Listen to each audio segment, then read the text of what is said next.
Imaginez une civilisation extraterrestre. Elle a conquis tous les continents. Elle a bâti des mégapoles climatisés.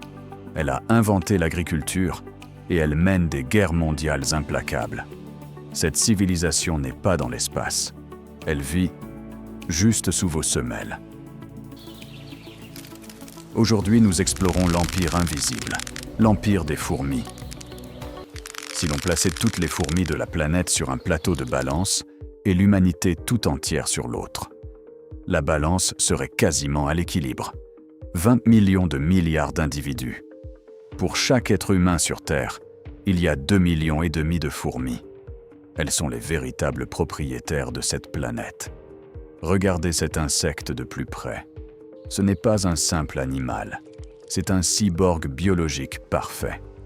Son corps est recouvert d'une armure de chitine, un exosquelette ultra résistant. Ses muscles lui permettent de soulever jusqu'à 50 fois son propre poids. Imaginez un seul instant si vous aviez cette force. Vous pourriez soulever une voiture de 2 tonnes au-dessus de votre tête, avec vos seules mâchoires. Et pourtant, la force brute n'est pas leur arme la plus redoutable. Leur véritable pouvoir se cache à l'intérieur de leur corps. Une fourmi possède 2 estomacs. Le premier sert à digérer sa propre nourriture pour survivre. Le second, appelé le jabot social, est un immense réservoir de stockage. Lorsqu'une fourmi trouve du nectar ou une proie, elle ne le garde jamais pour elle seule. Elle rentre au nid et régurgite cette nourriture liquide directement dans la bouche de ses sœurs. Ce baiser étrange s'appelle la trophalaxie. Dans une colonie, personne ne meurt de faim, car l'estomac d'une seule fourmi appartient à des milliers d'autres. C'est ici que notre perception de la nature doit basculer. Une fourmi, seule, n'est rien. Elle n'a pas de conscience individuelle. Elle ne prend aucune décision pour elle-même. Si vous isolez une fourmi, elle mourra de panique et d'épuisement. Mais regroupez-en 100 000, et la magie opère. La colonie entière se met à penser, à calculer, à réagir face au danger. Chaque fourmi agit comme un simple neurone dans un gigantesque cerveau. C'est ce que la science appelle un super-organisme. La reine n'est pas la chef, elle n'est que l'organe reproducteur de ce grand corps. La colonie est l'animal véritable. Mais si elles n'ont pas de roi pour diriger les travaux et qu'elles vivent dans l'obscurité la plus totale, comment parviennent-elles à construire des villes souterraines d'une complexité architecturale qui défie l'entendement humain? Pour comprendre le génie de cette civilisation, il faut regarder sous terre. L'humanité est fière de ses gratte-ciels de béton. Mais à l'échelle de cet insecte, les fourmilières sont des constructions qui rivalisent avec nos plus grandes métropoles. Certains nids abandonnés ont été fouillés par des scientifiques. Ce qu'ils ont découvert sous la surface défie l'imagination. Un réseau de galeries s'étendant sur des dizaines de mètres carrés, plongeant jusqu'à 8 mètres de profondeur. L'équivalent humain de la Grande Muraille de Chine.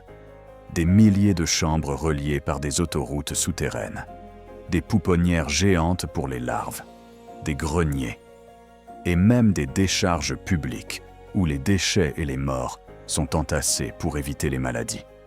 Mais le plus fascinant, c'est l'air que l'on y respire. Sans aucune électricité, sans aucun moteur, ces ouvrières ont inventé la climatisation passive parfaite. L'architecture de la fourmilière est conçue pour capter le moindre souffle de vent à la surface. L'air chaud, vicié par la respiration de millions d'individus, est expulsé par des cheminées centrales. Cela crée une dépression qui aspire l'air frais de l'extérieur par des conduits latéraux. Qu'il fasse 40 degrés en plein soleil ou qu'il gèle à pierre fendre, la température au cœur de la nurserie restera toujours exactement la même, au 10e de degré près. Nous croyons aussi que l'homme a inventé l'agriculture il y a environ 10 000 ans, en Mésopotamie. C'est faux. Les fourmis ont inventé l'agriculture il y a 50 millions d'années. Dans les forêts tropicales, vous avez peut-être déjà vu ces longues files de fourmis, portant chacune un morceau de feuilles vertes au-dessus de leur tête. Ce sont les fourmis coupe-feuilles. Elles transportent chaque jour des tonnes de végétation. Mais voici le secret. Elles ne mangent pas ces feuilles. Leur estomac est incapable de digérer cette matière végétale. Elles ramènent ces feuilles au plus profond de leur forteresse souterraine. Là, une chaîne de montage digne de nos plus grandes usines se met en place. Les plus grosses fourmis découpent les feuilles. Des ouvrières moyennes les broient pour en faire une pâte. Et les plus petites ouvrières de la colonie, des spécialistes, utilisent cette pâte comme engrais. Elles cultivent un champignon géant. Un champignon qui ne pousse nulle part ailleurs sur Terre. C'est lui, et lui seul, qui servira de nourriture à toute la colonie. Les fourmis désherbent, utilisent des antibiotiques naturels pour protéger leur récolte des maladies et adaptent l'humidité en permanence. Ce sont des agricultrices absolues et leur domination ne s'arrête pas aux plantes. Elles maîtrisent aussi l'élevage. Avez-vous déjà observé des fourmis autour d'une colonie de pucerons dans votre jardin? Elles ne sont pas là pour les manger. Elles sont là pour les traire. Les pucerons sont les vaches laitières des fourmis. En suçant la sève des plantes, le puceron produit une substance extrêmement riche en sucre, le mielia. La fourmi s'approche du puceron. Elle lui tapote doucement l'arrière-train avec ses antennes. C'est un code. En réponse, le puceron expulse une goutte de miel pur. La fourmi la boit et passe au suivant. En échange de ce sucre, la colonie offre une protection militaire totale. Si une coccinelle, le loup de ce microcosme, s'approche du troupeau, les fourmis attaquent. Elles déploient leurs mandibules, projettent de l'acide et sont prêtes à mourir pour protéger leur bétail. Elles vont même jusqu'à construire de minuscules abris pour protéger leurs pucerons de la pluie. Et lorsque l'herbe vient à manquer, elles les transportent délicatement dans leurs mâchoires vers de nouveaux pâturages plus verts. Mais ne vous y trompez pas. Si un puceron tente de fuir, certaines espèces de fourmis n'hésitent pas à lui arracher les ailes pour le garder prisonnier. Architecture vertigineuse, agriculture de pointe, élevage de bétail. L'empire des fourmis ressemble à une utopie parfaite, en apparence seulement. Car derrière cette harmonie fascinante se cache un monde d'une brutalité inouïe. Un monde où règnent les guerres chimiques, l'esclavage de masse et la zombification. Oubliez tout ce que vous croyez savoir sur la communication. Dans l'empire des fourmis, on ne parle pas. On ne crie pas. Dans la plupart des cas, on ne voit même pas. Les fourmis vivent dans un monde de ténèbres. Pour communiquer, elles utilisent un langage infiniment plus complexe que le nôtre. La chimie. Ce langage s'appelle les phéromones. Ce sont des molécules invisibles que les fourmis sécrètent pour donner des ordres à la colonie entière. Une odeur pour dire de creuser. Une odeur pour attaquer. Une odeur pour signaler de la nourriture. Elles lisent ce code matriciel avec leurs antennes. C'est un système infaillible. Mais il possède une faille effrayante. Les scientifiques ont fait une expérience glaçante. Lorsqu'une fourmi meurt, son corps se décompose et libère une substance chimique spécifique. L'acide oléique, c'est l'odeur de la mort. Dès qu'une ouvrière détecte cette odeur sur le cadavre de l'une de ses sœurs, elle la soulève et la jette dans la décharge de la colonie. Les chercheurs ont alors pris une goutte de cet acide oléique et ils l'ont déposée sur une fourmi parfaitement vivante et en pleine santé. Le résultat est terrifiant. Ses sœurs l'ont immédiatement saisie pour la jeter à la poubelle. Et le pire, la fourmi vivante ne s'est pas débattue. Son cerveau, programmé par la chimie, a accepté l'information. Puisqu'elle sentait la mort, c'est qu'elle devait être morte. Elle s'est laissée jeter aux ordures. Ce contrôle mental absolu pousse certaines espèces à franchir les limites de la morale. Bienvenue dans l'horreur de l'esclavage. La fourmi amazone est un monstre de l'évolution. Au fil des millénaires, ses mandibules se sont transformées en sabres acérés. Ce sont des armes de guerre parfaites. Mais ces sabres sont devenus tellement tranchants que la fourmi amazone est aujourd'hui incapable de mâcher sa propre nourriture ou de s'occuper de ses petits. Si on la laisse seule avec un tas de nourriture, elle mourra de faim. Pour survivre, elle n'a qu'une seule solution: l'invasion. L'armée des Amazones repère le nid d'une autre espèce de fourmi, plus pacifique. Et c'est la guerre éclair. Elle lance un raid brutal. Elle massacre les gardes, pénètre dans la nurserie et pille les réserves. Mais elles ne volent pas de nourriture. Elles volent des bébés. Elles arrachent les cocons et les larves de leurs victimes et les ramènent dans leur propre nid. Lorsque ces bébés volés éclosent, ils ne savent pas qu'ils ont été kidnappés. Dès leurs premières secondes de vie, la chimie de la forteresse ennemie trompe leur cerveau. Ils se mettent au travail. Ces esclaves nettoient le nid. Ils cherchent de la nourriture. Et ils nourrissent de bouche à bouche les mêmes soldats qui ont massacré leurs parents. Ils vivent et meurent dans l'illusion totale de servir leur propre reine. Mais même ces guerrières invincibles possèdent une faiblesse. Un ennemi qui ne porte pas d'armure, qui ne fait aucun bruit. Un ennemi invisible, caché dans l'air de la jungle. L'Ophiocordyceps, c'est un champignon parasite, le cauchemar absolu de la fourmi. Lorsqu'une ouvrière marche sur une spore microscopique de ce champignon, son destin est scellé. La spore perce son exosquelette. Le champignon s'infiltre dans son sang et migre lentement vers son cerveau.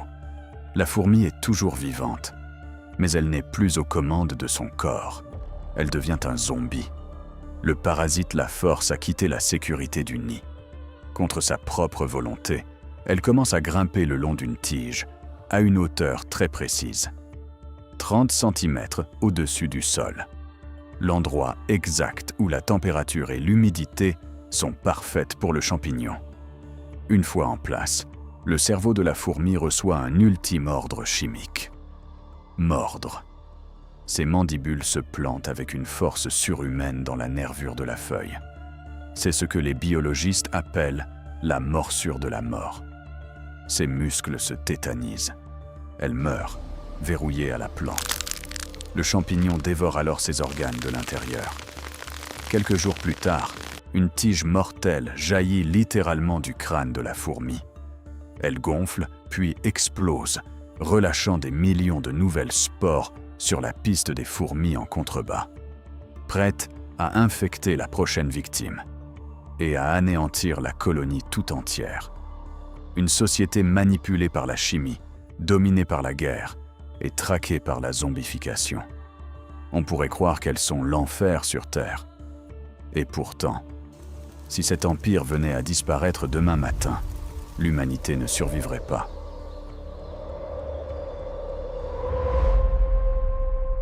Nous tremblons face aux catastrophes climatiques. Mais la véritable fin du monde commencerait silencieusement, juste sous nos pieds. Si les fourmis disparaissaient demain matin, la Terre s'étoufferait en quelques mois. On donne souvent le mérite aux vers de terre pour l'aération des sols. C'est une erreur. À l'échelle mondiale, les fourmis retournent infiniment plus de terre que les vers.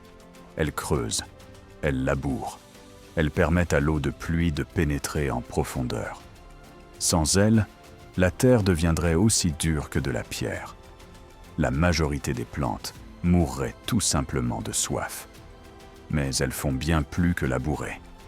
Ce sont elles, les véritables jardinières de nos forêts. Certaines plantes ont développé une ruse incroyable pour survivre. Elles enveloppent leurs graines d'une petite poche de graisse extrêmement sucrée. C'est une friandise irrésistible. Les fourmis trouvent la graine.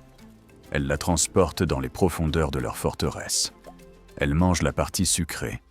Puis, elles jettent la graine intacte dans leur décharge souterraine. Un endroit protégé, humide et rempli d'engrais naturels. Des millions d'arbres et de fleurs sauvages naissent exactement de cette façon. C'est ce qu'on appelle la myrmécophorie. Et puis, il y a la mort. Les fourmis sont les nettoyeuses ultimes de ce monde. Chaque jour, elles dévorent des millions de tonnes d'insectes morts et de matière animale en décomposition. Sans cette armée de l'ombre, nos forêts et nos jardins seraient recouverts d'un tapis de cadavres pourrissants. Les maladies proliféreraient à une vitesse incontrôlable. L'écosystème terrestre s'effondrerait sur lui-même. Nous avons construit des gratte-ciels de verre et d'acier. Nous avons marché sur la Lune. Nous pensons sincèrement être les maîtres absolus de cette planète. Mais remettons les choses en perspective. L'Homo sapiens existe depuis 300 000 ans. L'Empire des fourmis, lui, est là depuis 140 millions d'années. Elles ont vu naître les dinosaures. Elles ont survécu à l'astéroïde qui les a exterminés. Elles ont traversé les pires glaciations de l'histoire. Et le jour où l'humanité finira par s'éteindre, il y a de fortes chances qu'une fourmi marche sur nos ruines. La prochaine fois que vous croiserez une simple ouvrière sur le trottoir, ne l'écrasez pas. Regardez-la avec respect, car vous ne regardez pas un simple insecte. Vous regardez le rouage parfait de la plus grande machine biologique de l'univers. Merci d'avoir exploré les ténèbres de cet empire fascinant avec nous. Si cette vidéo vous a fait voir le monde différemment, prouvez-le nous en cliquant sur le bouton « J'aime » juste en dessous.